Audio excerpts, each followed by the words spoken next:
안녕하세요. 30 중반으로 경기도 양평에 살고 있습니다.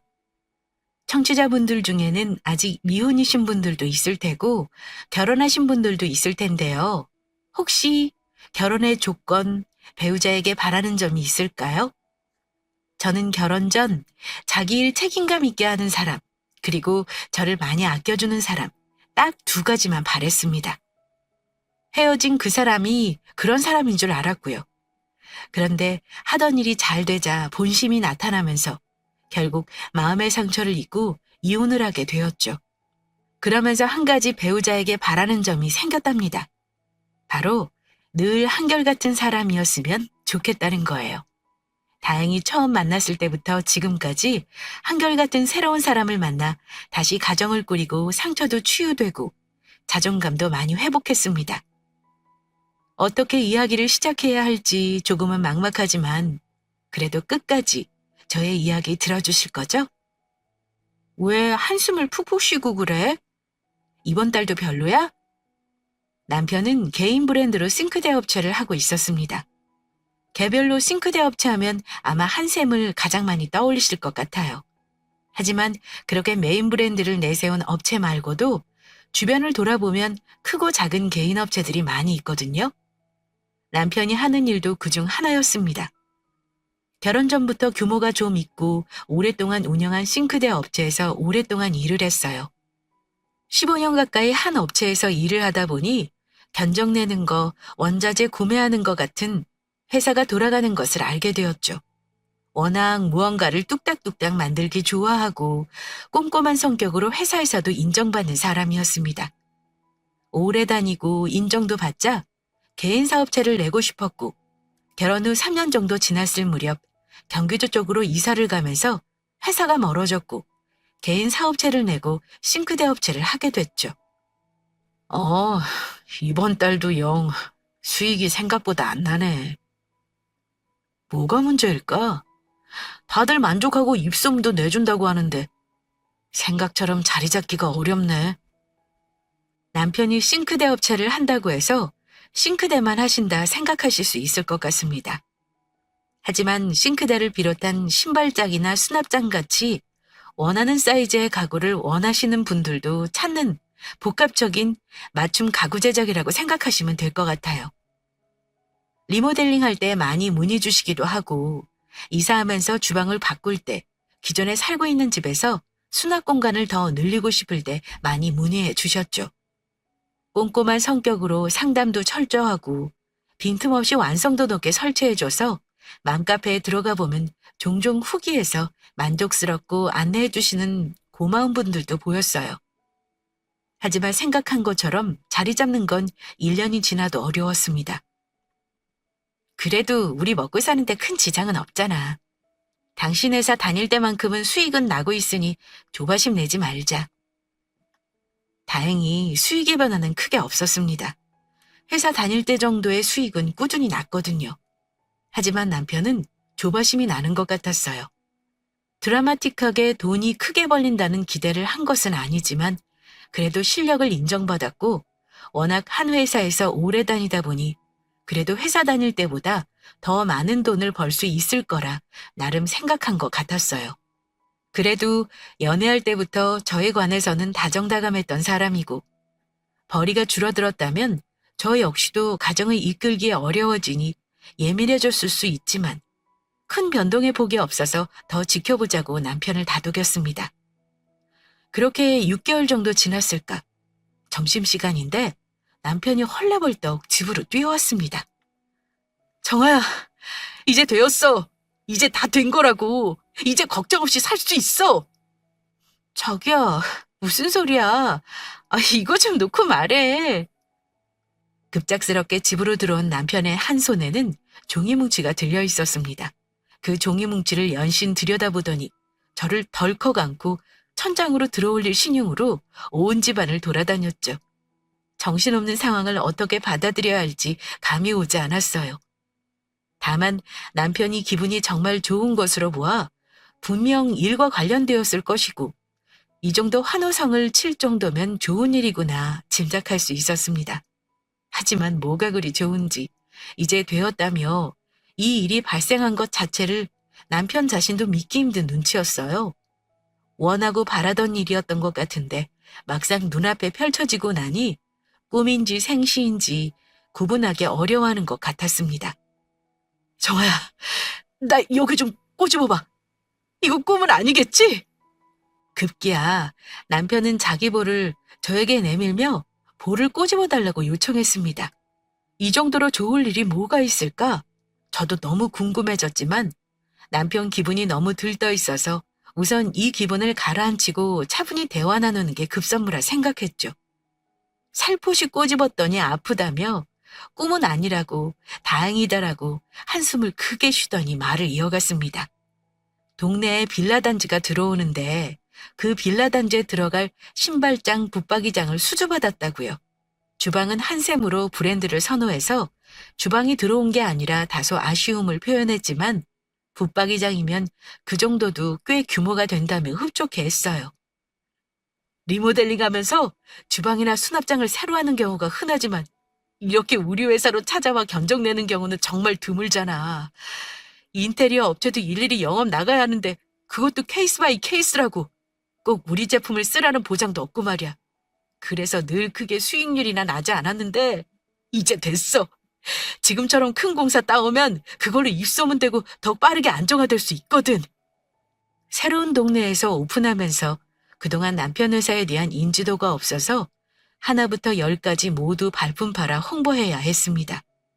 개별적으로 주방만 하는 경우 또는 신발장만 바꾸는 게 드물어서 인테리어 업체들과 긴밀한 상태를 유지해야 했죠. 지역에 있는 인테리어 업체들의 매번 영업을 나가도 실질적으로 일거리로 이어지는 경우는 생각보다 드물었습니다. 새로 오픈한 회사였고 실력을 보여주고 만족도를 높여가는 당연한 과정이 필요했지만 확실히 예전에 했던 업체와 일을 하는 게 편하니까 새로 거래처를 뚫거나 손발을 맞춰 나가는 것을 꺼려했어요. 하지만 남편은 워낙 꼼꼼했고 하나둘 인정을 받는 와중에 동네에 20동 가까이 빌라 단지가 생기면서 신발장과 붙박이장을 맡게 된 것입니다. 자기야, 정말 축하해. 당신 잘 될 줄 알았다니까. 거봐, 실력 있으니까 다 되잖아. 정아야, 고마워. 네가 믿고 기다려줘서 잘 될 수 있었어. 이제 고생 끝! 앞으로는 꽃길만 걷게 해줄게. 그것이 첫 신호탄이었습니다. 남편 회사는 빠르게 자리 잡아 나갔어요. 경기도 외곽 쪽이었는데 분당과 접근성이 좋아서 서울과 분당의 비싼 집값을 감당하지 못하게 되자 대안으로 그 지역과 가까운 저희 동네가 빠르게 발전을 거듭해 갔거든요. 첫 시작이 20동 가까이 되는 빌라 단지로 시작해서 그런가 그 이후 들어서는 빌라 상가 건물마다 벽장이나 주방 싱크대, 신발장 같은 수납장을 문의하며 계약으로 이어지는 사례들이 늘어났습니다. 특히 고가 브랜드 아파트를 짓는 건설사처럼 대기업 건설사가 이쪽에서 건물을 짓는 일은 없었지만 남편 하는 일을 들어보면 건설업체도 소규모가 워낙 많았어요. 한 곳에서 빌라를 짓고 팔아서 수익을 남기면 또 다시 짓는 형식으로 진행되는 3동에서 5동 정도의 빌라들도 많았습니다. 그러한 곳들도 한번 계약을 투고 나니 지속적으로 수익으로 자리 잡을 정도로 남편 싱크대 회사는 빠르게 안정화되었어요. 아니, 오히려 갑자기 돈방석에 앉은 것처럼 정신 차리기 어려울 정도였습니다. 네, 알겠습니다. 당간 입원해서 경과를 지켜봐야 한다는 거죠? 네, 신랑하고 상의해 볼게요. 그러던 어느 날 갑작스레 시어머님이 쓰러지셨습니다. 평소 고혈압이 있으셨는데 더운 여름날 무리하게 짐 정리를 하다 힘이 들어갔고 뒷목을 잡고 쓰러지셨어요. 다행히 생명에 지장이 갈 정도로 위험한 것은 아니었지만 심혈관 쪽 소리가 좋지 못하고 전반적으로 상태를 지켜보며 적절한 조치를 취하는 게 좋다고 담당 의료진이 말했어요. 상황을 본다면 시술이 필요할 수 있다는 말을 덧붙이면서 일주일 이상은 병원에 입원해서 다양한 검사도 받아보고 위험성을 줄이자는 거였죠. 남편은 일이 바빠서 병원에 바로 올 수 있는 상황이 아니라 전화 받고 급하게 제가 온 거였습니다. 그리고 남편에게 전화를 걸어 상황을 알렸죠. 그래? 엄마가 일주일 이상 입원해야 한다는 거지? 그래, 알았어. 고생했어. 퇴근 빠르게 하고 병원으로 들릴게. 그렇게 퇴근하고 온 남편은 어머님에게 병실을 옮기자고 말했습니다. 병실 빈 곳이 특실, 4인실, 8인실밖에 없어서 우선 4인실로 모셨거든요. 그런데 남편이 병실을 옮기자는 말에 조금 놀랐어요. 특실은 가격적으로 아무리 남편이 잘 나간다 하더라도 하루에 100만 원 이상 되는데 상당히 부담이 되는 가격대였죠. 그렇다고 8인실, 4인실도 북적거리는 느낌이 들어서 어수선하다 생각했습니다. 2인실이나 좀 더 신경 쓴다면 1인실 정도도 고려해 볼 수 있었는데 지금 비어있는 병실이 있는 것도 아니고 이번에 있다 빈 병실 나오면 이동하는 것도 나쁘지 않다 생각했거든요.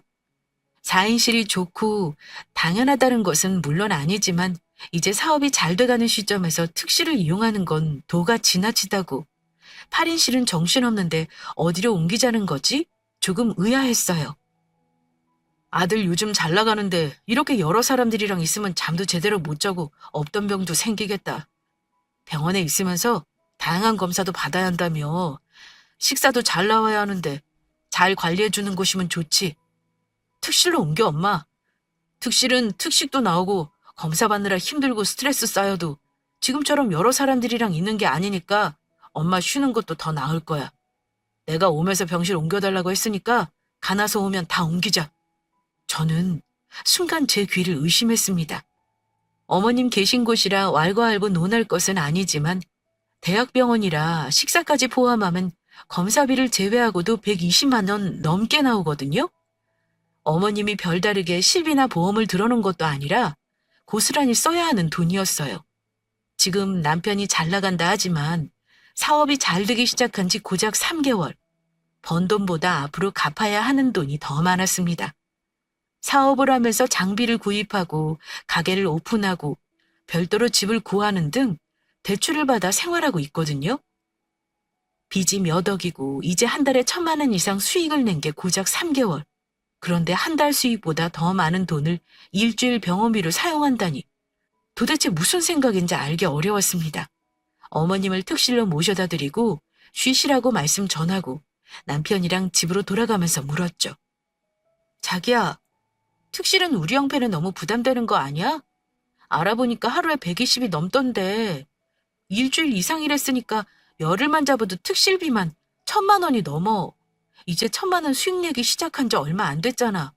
갚아야 하는 돈들이 있는데 너무 무리하는 거 아니야? 냉혹하게 들리실 수 있지만 현실적으로 이야기했습니다. 4인실에 입원하면서 간호사분에게 물어보니 이틀 정도 지나면 2인실이 나오고 4일 정도 지나면 1인실이 나온다 해서 우선 대기 걸어달라고 말을 한 상태였거든요. 입원해서 며칠은 검사 받으러 다니기 바빠 입원실 내부에 있는 시간들이 생각보다 많이 없을 것 같았습니다. 오히려 입원일이 길어지면 결과 대기하는 시간들로 채워지면서 2인실이나 1인실이 비어갈 때 이동하며 어머님 편의를 받으릴 생각이었죠. 어머님도 특실은 너무 비싸다며 만류하셨지만 남편이 우기다시피 해서 옮기셨거든요.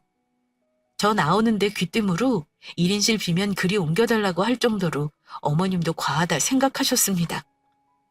정아야, 우리 엄마 아빠 일찍 돌아가시고 혼자 나 키우면서 기죽지 말라고 내가 원하는 건 다 해주셨어.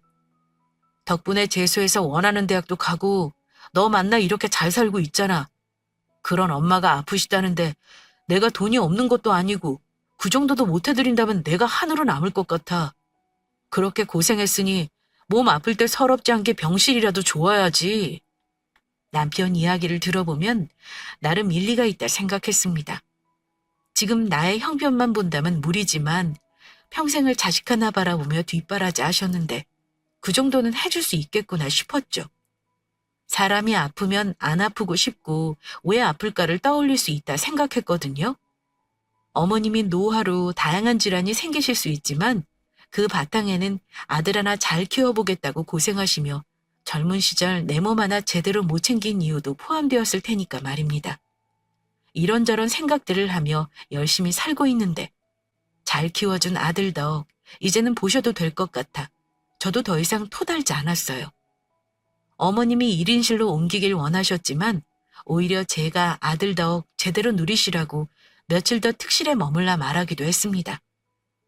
그렇게 다시 일상으로 돌아오는가 싶었는데 갑작스레 친정엄마가 쓰러지셨어요. 엄마, 이게 어떻게 된 일이야? 보호자 동의가 필요하다고 병원에서 걸려온 전화를 받고 놀란 가슴으로 병원으로 뛰어갔습니다. 엄마를 보고 어떻게 된 영문인지 몰라 살짝 언성이 높아졌어요. 엄마는 지하철을 타러 계단을 내려가다 급하게 뛰어 올라오는 젊은 남자하고 부딪히면서 순간 균형을 잃고 그대로 고꾸라졌다고 했습니다. 다리가 골절되기도 했지만 여기저기 멍이 들면서 한 달 이상 입원해야 했어요. 엎친 데 덮친 격이라고 엄마 역시 고혈압 위험군이셨는데 이번에 혈압이 올라가면서 관리가 필요할 수 있는 상황이라 여러모로 병원 신세를 져야 했어요. 엄마 이야기를 들으며 정신을 차리니 주변 상황이 어수선한 느낌이었습니다. 처음에 들어올 때 놀라서 엄마만 보였는데 주위를 둘러보니 8인 병실이 엄마가 누워있더라고요. 한 달 이상 병원에 있어야 하는데 이렇게 정신없는 곳에서 어떻게 지내나 한숨이 나왔습니다. 엄마는 평소 보험이나 실비도 잘 들어놓으셔서 병실에 대해 크게 걱정이 없었는데 8인실에 누워 계신 게 조금 의아했죠.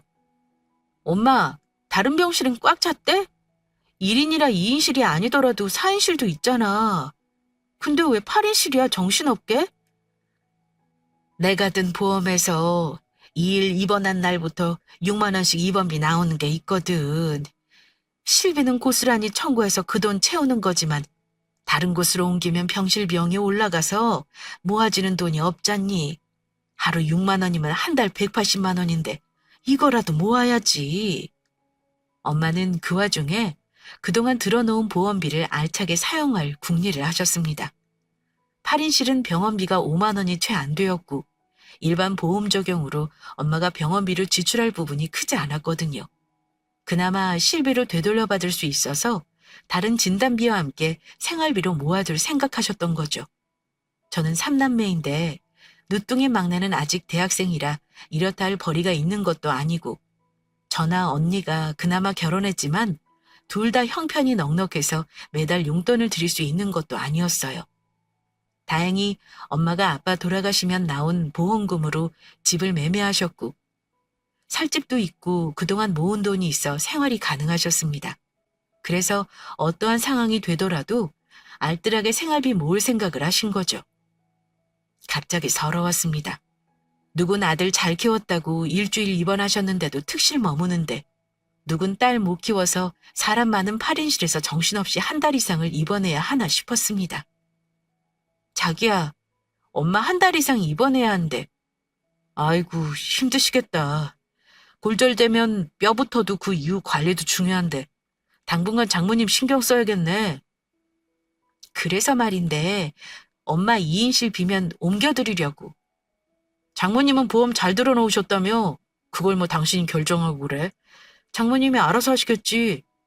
아니, 엄마가 보험비에서 사용하는 거 말고 내가 엄마 편히 지내라고 해드리게. 뭐? 당신이 왜? 사실 마음 같아선 저도 엄마 특실에 모시고 싶었습니다. 하지만 지난번 어머님 병실비가 8일 입원했는데 1,500이 넘어서 특실은커녕 1인실도 과한 게 아닌가 생각하는 못난 저였죠. 그래도 2인실 비용 물어보니 10만 원 초반대에서 형성되어서 한 달 조금 되는 시간이라도 500만 원이 안 든다 생각했어요. 다른 검사비 같은 것들은 엄마가 들어놓은 보험금에서 충당할 테고 엄마는 보험금을 모아 생활비로 사용할 생각이니 퇴원할 때까지 제가 옮겨드리는 거 아니면 옮기지 않으실 거란 걸 너무 잘 알았거든요. 그런데 남편 반응이 놀라웠습니다. 왜라뇨? 왜는 어머님처럼 특실에는 못 모셔도 2인실에서 지내게 해드리려고. 우리 그 정도 형편은 되잖아. 왜 놀라고 그래? 아니, 우리 엄마는 별도로 들어놓은 보험이 있는 것도 아니고 나 키우느라 고생해서 가진 잔병 때문에 쓰러지신 건데 장모님은 경우가 다르잖아. 길 가던 청년한테 어깨빵 맞아서 쓰러지시고 왜 당신이 그걸 책임진다 그래? 당신 말 참 이상하게 한다. 어떤 이유로 쓰러지셨건 자식된 도리로 편한 곳에 모시자는 게 잘못된 거야? 생각지도 않게 남편 노발대발 반대했습니다. 어머님이 아프신 건 어디까지나 자기를 위한 것이었고 저희 엄마가 아픈 건 전혀 다르다는 이유였죠. 특히 어머님은 노후 대비 보험 집 하나도 없으셔서 도와드리는 것이 마땅하다 했습니다. 외아들이고 하나밖에 없는 어머님 자기가 아니면 돌봐줄 사람이 없다는 거였어요. 반면 저는 삼남매나 되고 엄마가 보험, 집 모두 다 잘해두었기 때문에 굳이 도와줄 필요가 없다는 논리였어요. 그리고 그런 생각을 정말 평소에도 하나도 안 한 것처럼 쉴 새 없이 저에게 쏟아부었습니다. 아니, 진짜 그렇잖아. 우리 엄마는 나 낳아주고 키워주면서 병 얻으셨는데 사실 장모님이나 너네 형제들이 나에게 해준 게 별도로 있는 게 없잖아. 나는 우리 엄마 특실로 가는 건 그동안 나 키워준 것에 대한 보상이지만 막말로 니네 집안이나 너네 형제들 그리고 너도 나에게 뭐 해준 게 있는 건 아니잖아? 바랄 걸 바래야지. 나 혼자 열심히 사업해서 좀 잘 되는 것 같으니까 다들 욕심이 나나 봐? 8인실이어도 충분하구먼. 왜 자꾸 욕심을 내서 이 사단을 만들고 그래? 순간 머리를 한 대 맞은 것처럼 멍해졌습니다. 그동안 내가 알던 그 사람 맞나 싶었어요. 별다르게 요구한 것도 아니고 어머님이 일주일 동안 1,500만 원의 병실비를 냈는데 한 달 이상을 머물러도 그 3분의 1도 안 되는 그 병실비가 아깝다뇨. 그것도 니네 집안? 너? 해준 게 뭐 있냐고 목청을 높이며 쏘아붙이는 덕에 말문이 막혔습니다. 좋은 일이 있으면 살갑게 저에게 말하던 사람. 사업이 잘 돼간다고 신나서 이제는 고생 끝 꽃길만 걷게 해준다는 그 사람 맞나 싶었거든요. 문득 옛날 말이 떠올랐습니다. 남자는 돈을 많이 벌었을 때 본심이 나오고 여자는 망했을 때 본심이 나온다는 말 말이에요. 아, 이게 이 사람의 본심이구나 생각되는 순간 더 이상 함께 지내지 못한다 생각했어요. 이제 사업이 잘 되기 시작한 지 6개월이 채 안 되었는데 이 정도면 사업이 더 잘 될수록 저에게 어떻게 할지 불보듯 뻔했습니다. 이혼하면 네 손해야. 잘 생각해. 지금 우리 엄마 입원했을 때랑 장모님 입원이랑 비교하면서 네가 판단이 흐려진 것 같은데 이제 나 사업 안정화되면 돈방석에 앉을 텐데 너 후회하지 않겠어? 정아야 정아야 불러주던 그 사람은 어디 갔을까요? 청취자분들은 어쩌면 저의 이런 판단이 잘못되었다 느끼실 수 있을 것 같습니다. 하지만 저는 지금까지 싸워도 단 한 번도 저에게 막말한 적 없고 늘 제 이름을 불러주던 다정한 사람이 돈을 잘 벌고 나니 한순간에 달라졌다는 생각을 떨쳐버릴 수 없었어요. 그리고 지금의 병실비는 단편적인 거라 생각했습니다. 돌이켜보니 사업이 조금씩 잘 되기 시작하면서 알게 모르게 시댁으로 용돈 명목으로 많이 갖다 준 것도 생각났거든요. 반면 친정은 원래도 남편이 잘 가는 편은 아니었지만 기억을 더듬어 보니 사업이 잘 된 이후 친정에는 아예 가지 않더라고요. 하나 둘 그간 일들이 떠오르니 더 이상은 아니라는 생각에 이혼을 했습니다. 이혼할 때도 가관이었죠. 자기에게 내가 도움이 준 게 하나도 없다며 위자료도 줄 수 없다고 완강하게 버텼거든요. 양가 어머님 병원비로 결혼 생활에 대한 신뢰가 깨졌다는 귀책 사유가 어느 정도 인정되면서 재산의 40% 받을 수 있었습니다. 엄마, 우리 여기 리모델링 할까? 리모델링? 혼자 살까 생각했는데 그러면 심심하니까 엄마랑 같이 살면 좋잖아? 내가 집 얻으려고 생각했던 돈으로 엄마 집 리모델링 하면 엄마도 좋고 나도 좋을 것 같아서. 이혼하고 혼자 살아야 하니까 오피스텔을 매매할까 생각했습니다. 그런데 엄마가 혼자 살고 있으니 굳이 별도의 집을 얻는 것보다 엄마 집을 리모델링해서 둘이 사는 것도 괜찮다 생각했어요. 여기저기 인테리어 업체를 알아보다 신생 회사인데 센스 있게 잘한다는 후기 글들이 많아 선택하고 진행했습니다. 제 나이 또래 디자이너가 담당이었는데 생각보다 말이 잘 통해서 제가 원하는 디자인을 설명하기 수월했어요. 엄마 집은 아파트 1층이었는데 오가는 행인이 싫어서 낮에도 커튼을 치고 있는 날이 많았어요. 밖을 못 보는 건 상관없는데 햇살을 못 받는 건 아쉬웠습니다. 여러모로 방법을 모색하다 유튜브에서 김나영 씨 집이 1층인데 거실창을 불투명하게 한 것에 착안했어요. 거실창을 아래 위로 나누어 주세요. 아래와 위가 7대3 비율이 되게요. 아래쪽에는 불투명 창으로 해주시고 윗창문은 옆으로 여다는 거 말고 오피스텔처럼 밖으로 밀어 여는 걸로 해주세요. 일반 유리로요. 김나영 씨 집은 옆으로 여다는 형식으로 좌우 비율이 7대3 정도로 창을 꾸몄더라고요. 칠이 불투명 유리로 커튼을 치지 않아도 되고 나머지 3이 일반 창인데 아래부터 위까지 투명하다 보니 밖에서 당연히 보여 커튼을 치는 형식이었어요. 다른 방법을 궁리하다 생각해낸 게 아예 다르게 생각하자였습니다. 제 생각을 신기하게 받아들이면서 해보자고 흔쾌히 말해주는 디자이너님 덕분에 제가 원하는 형태로 인테리어를 완성할 수 있었어요. 햇살을 고스란히 느낄 수 있고 커튼을 별다르게 치지 않아도 오가는 행인들이 집안을 들여다볼 수 없으니 카페 감성으로 완성되며 만족도가 올라갔습니다. 기분 좋게 리모델링한 엄마 집에 이사를 가고 새롭게 무언가를 하고 싶어서 운동을 시작하기로 했죠. 이혼하고 변화를 주기 위해 그동안 하고 싶었는데 못했던 것들을 하나둘씩 해보며 제가 앞으로 살고 싶은 인생의 방향을 정해보기로 했거든요. 안녕하세요. 이정아입니다. 잘 부탁드려요. 우리 구면이죠? 디자이너님 아니세요? 반가워요. 새로운 운동을 하고 싶어 여러 가지로 알아보다 테니스를 배워보겠다 생각했습니다. 여기저기 커뮤니티를 찾았는데 집에서 거리도 가깝고 동호회 형식으로 진행되어 배우고 연습하고 편리할 것 같았어요. 다방면으로 알아보니 학원은 배우고 연습 상대가 마땅히 없어 실력이 잘 늘지 않는다고 했거든요. 반면 동호회는 마음에 맞는 곳을 찾기가 어렵긴 해도 레슨이 끝나고 함께 연습해주는 사람들이 있어서 실력이 늘고 게임하는 방법을 알아가기 수월하다 했습니다. 그렇게 알아보고 첫 수업을 나가는데 거기서 저희 집 리모델링을 해준 인테리어 디자이너를 만나게 된 거죠. 다양한 영상을 보며 항상 새로운 스타일을 연구하는 게 제 일인데 정화 씨가 제시한 스타일이 될까 싶으면서도 저보다 더 다양한 시각으로 볼 수 있다는 점에 신선하게 다가왔어요.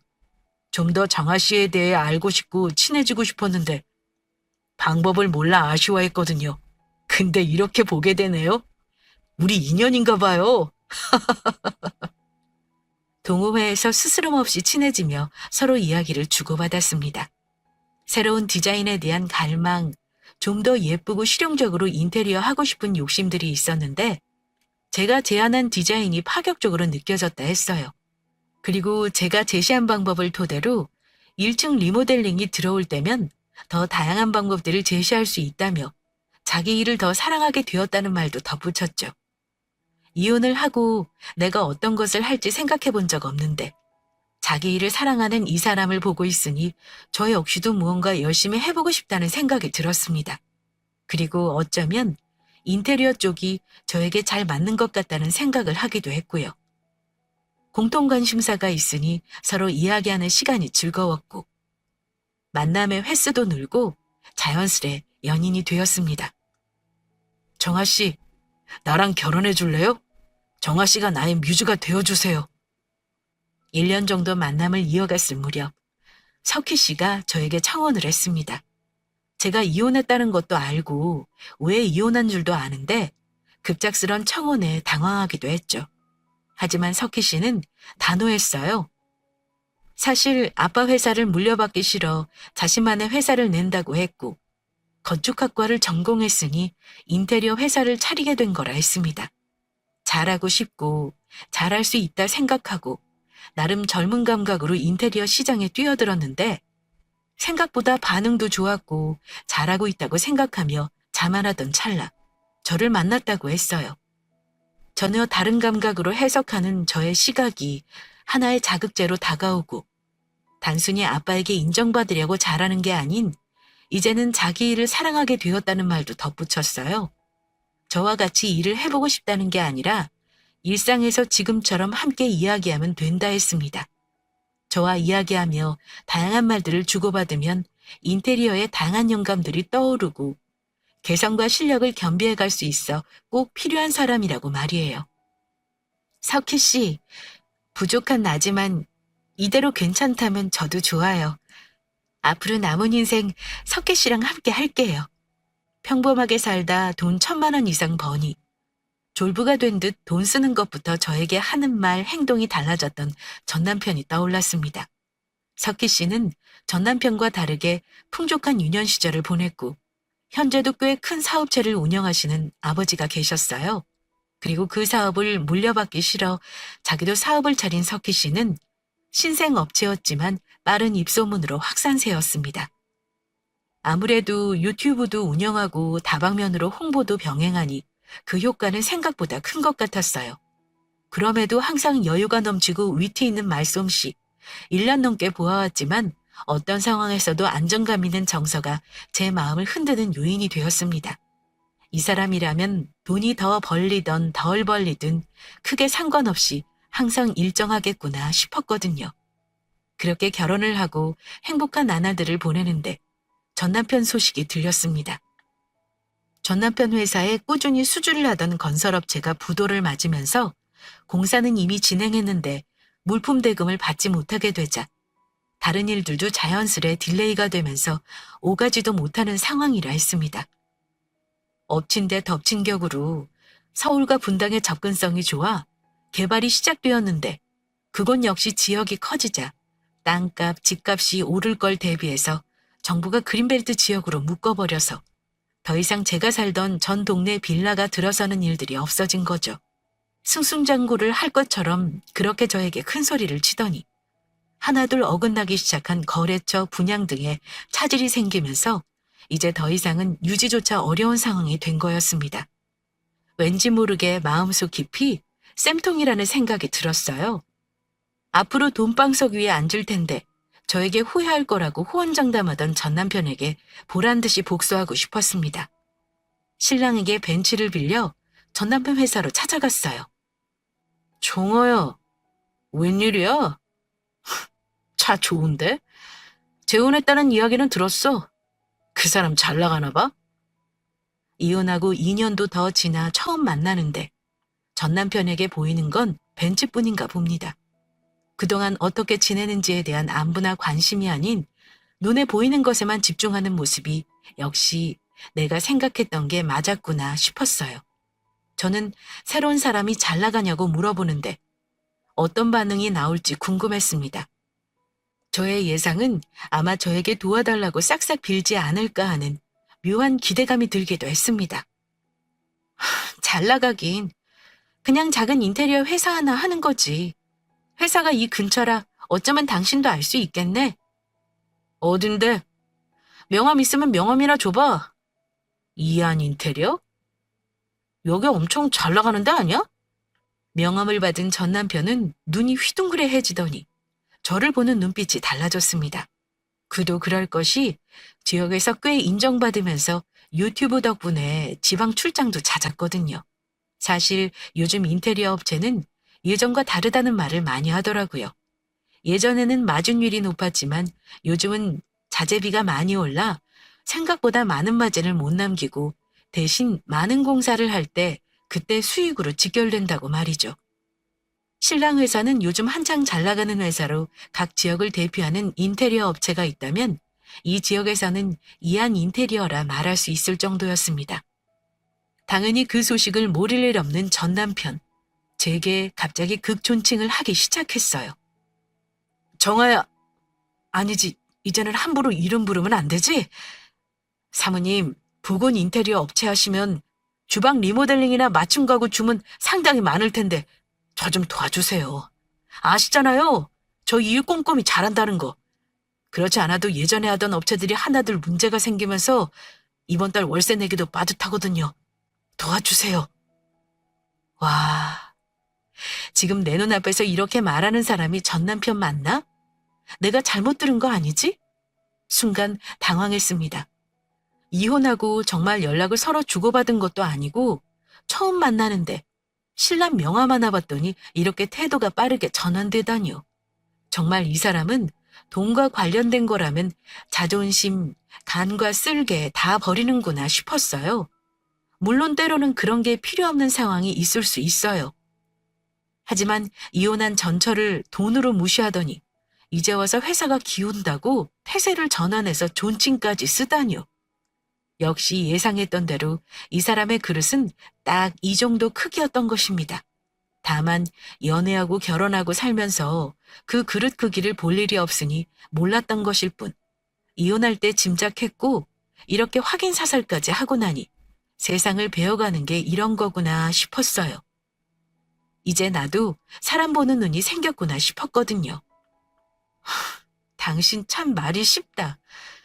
돈 많이 벌 땐 나를 그렇게 무시하더니 당신이 힘들고 내가 괜찮으니까 이렇게 또 말을 바꾸는구나. 어쩌지? 나는 그럴 생각 하나도 없는데 나도 받은 게 있어야 돌려줄 텐데 당신이 내게 해준 게 뭐 있다고 이제 와서 이래? 당신 말대로 내가 지금 신랑 만나 사는데 보태준 거 있어? 당신 논리라면 보태준 거 없으면 바라지도 말아야 하는 거 아니야? 그동안 마음에 담아뒀던 말들을 쏟아부었습니다. 시간이 지났고 좋은 사람 만나 새 가정을 꾸리면서 지난 감정이 다 사라졌다 생각했어요. 그런데 이렇게 눈앞에 펼쳐지고 나니 아니에요. 어쩌면 제가 겁쟁이라 눈앞에서 마주할 자신은 없었고 알게 모르게 말을 해도 들려오는 대답에 상처를 입을까 싶어 말을 아끼고 어떤 말도 하지 않고 이혼을 진행했거든요. 아마 그때의 상황, 그때의 제 마음들이 마음 깊숙이 자리 잡고 있었던 것 같습니다. 이렇게 쏘아붙이고 나니 속이 다 시원해지는 느낌이었어요. 착각하지 마. 나 당신 도와주러 온 거 아니야. 당신 망해가는 거 내 눈으로 확인하고 싶어 온 거야. 꼴랑 1,000만 원 벌기 시작했다고 그렇게 사람 마음 후벼 파더니 이제 전보다 더 못 버는데 어떤 말들을 할까 싶어 온 것뿐이야.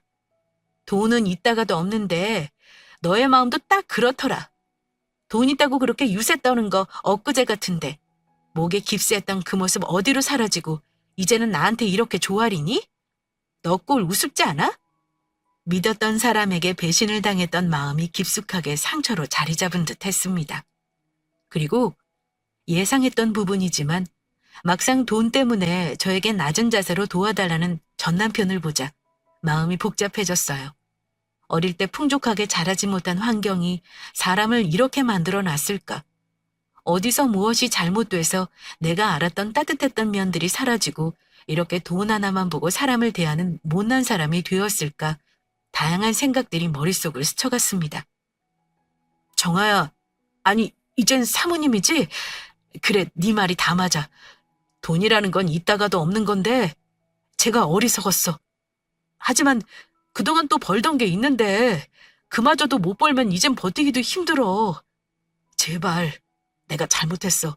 장모님도 예쁜 딸 이렇게 잘 키워주셨는데 그것만으로도 충분히 나에게 많은 걸 해주신 거라는 점을 그땐 미처 깨닫지 못했어.